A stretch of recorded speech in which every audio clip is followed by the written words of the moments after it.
অনেক দামি কিছু কথা নোট করে রাখেন। মিথ্যাবাদী মানুষের মুখে মধু বেশি, বাটপারের জনপ্রিয়তা বেশি, সস্তা জিনিসের খরিদ্দার বেশি, ব্যক্তিত্বহীন মানুষের বন্ধু বেশি, প্রতিবাদী মানুষের শত্রু বেশি, সৎ মানুষের অভাব বেশি। দেখবেন আপনার আশেপাশের মানুষের সাথে মিলে গেছে। তো হ্যালো এভরিওয়ান, আসসালামু আলাইকুম। কেমন আছেন সবাই? আশা করছি যে যেখান থেকে আমার ভিডিওটি দেখতেছেন আল্লাহর অশেষ রহমতে সবাই ভালোই আছেন। আলহামদুলিল্লাহ, আমরাও ভালো আছি। তো প্রতিদিনের মতো হাজির হয়েছি আবারও একটি ছোট্ট গ্রামীণ লাইফস্টাইল ব্লগ ভিডিও নিয়ে। পুরো ভিডিও জুড়ে থাকবেন। আশা করছি আপনাদের কাছে ভিডিওর কোনো অংশ ভালো লাগতে পারে। তো আপনাদের কাছে একটা রিকোয়েস্ট, প্লিজ আপনারা ভিডিওটা টেনে টেনে দেখবেন না, দয়া করে পুরো ভিডিও জুড়ে থাকবেন।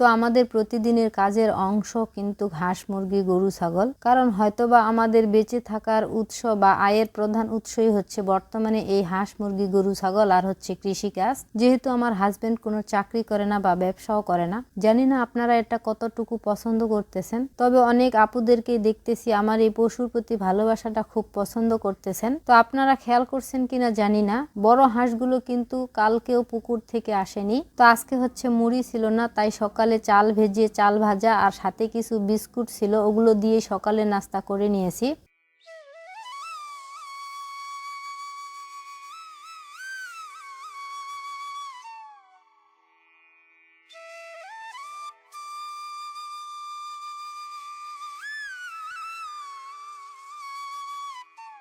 সোনা বাচ্চারা উঠো, গুড মর্নিং। চলো মাম্মামের কাছে চলো, দুদিন খাবা না? তো নাস্তা খাওয়ার পরেই হচ্ছে বাচ্চাগুলোকে ওর মায়ের কাছে দিলাম দুধ খাওয়ানোর জন্য। তো আমার প্রিয় আপু ভাইয়াদের কাছে আমি বলেছি যে আমার এই কিউট কিউট ছাগলের বেবিগুলোর কি নাম রাখবো। তো কিছু কিছু আপু আমাকে বলেছে যে আপু আপনার পছন্দ মতোই নাম রাখিয়েন। তো আমি হচ্ছে আমার এই ছোট্ট কিউট বেবিগুলোর নাম রাখছি সোনামোনা। আমি যে এই কিউট বেবিগুলোর নাম রাখছি তা আপনাদের কাছে কেমন লেগেছে অবশ্যই কমেন্টে জানাবেন।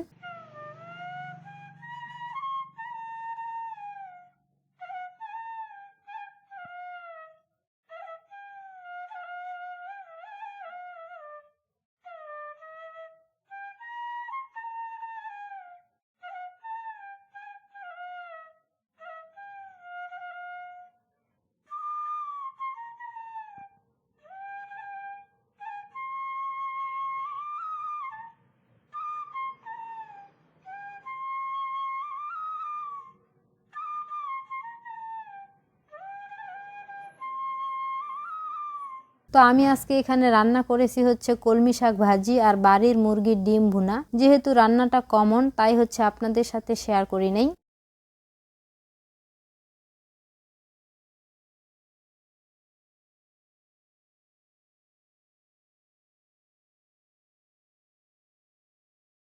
তো এখন হচ্ছে থালা বাসনগুলো মেজে নিব। তো এই পর্যন্ত যারা আমার ভিডিওটি দেখতেছেন আর লাইক দিতে ভুলে গিয়েছেন তাদেরকে বলতেছি প্লিজ আমার ভিডিওটাতে একটা লাইক দিয়ে দিয়েন। কারণ আপনাদের এই ছোট্ট একটা লাইক আমার ভিডিওটাকে আরো অনেকের নিকট পৌঁছায় দিতে সাহায্য করবে, আর সেই সাথে আমাকে আরো নতুন একটি ভিডিও তৈরি করার অনুপ্রেরণা যোগাবে। তাই আপনাদেরকে রিকোয়েস্ট করে বলতেছি প্লিজ আমার ভিডিওটাতে একটা লাইক দিয়ে দিয়েন। তো আজকে হচ্ছে আপনাদের কাছে কিছু কথা শেয়ার করতে চাচ্ছি। কিছু কথা থাকে যদিও পরবর্তীতে বিপদের কারণ হয়ে দাঁড়ায়, কিন্তু হয়তোবা তবুও মন চায় কারো কাছে বললে শান্তি পাওয়া যাবে, এমনটাই মনে হয় অনেক সময়। তো আমরা যারা কন্টেন্ট তৈরি করি, ইউটিউব বা ফেসবুকে কাজ করি, তো তার মধ্যে কেউ আছেন যারা সুন্দর রান্না করতে পারে, এই জন্য অন্যের কাছে ভালো লাগে। আবার কেউ আছেন যারা সুন্দর করে গুছিয়ে কথা বলে বা তার কথা সবাই পছন্দ করেন, অনেকের কাছে ভালো লাগে। অথবা কেউ আছেন যারা সুন্দর পরিপাটি করে সংসারে সব কাজকর্ম গুছিয়ে করে থাকেন। অনেকেই আছে যে নাচ গান পছন্দ করে, ওই সব কাজ দেখে সবার কাছে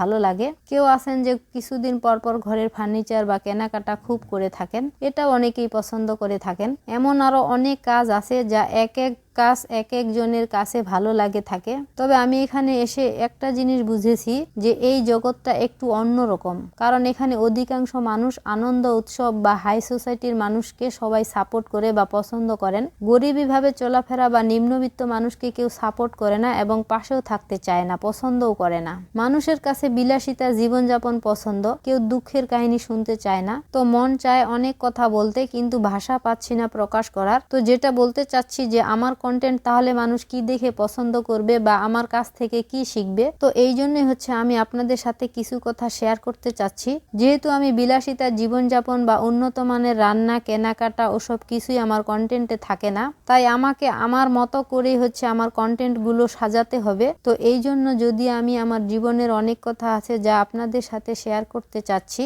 যা না বললেই নয়, তবে সবটা তো আর একসাথে শেয়ার করা যাবে না। তাই হচ্ছে প্রতিদিনের ভিডিওতে বা কন্টেন্টে কিছু কিছু করে বিষয় আপনাদের সামনে তুলে ধরতে চাই। আশা করছি আমার প্রিয় আপু ভাইয়ারা বুঝতে পারছেন। তো আমি এর মধ্যে হচ্ছে অনেক কথা হয়তো বা বলে ফেললাম। আর আজকে রান্নাঘরটা হচ্ছে সম্পূর্ণ ক্লিন করে মুছে নিচ্ছি।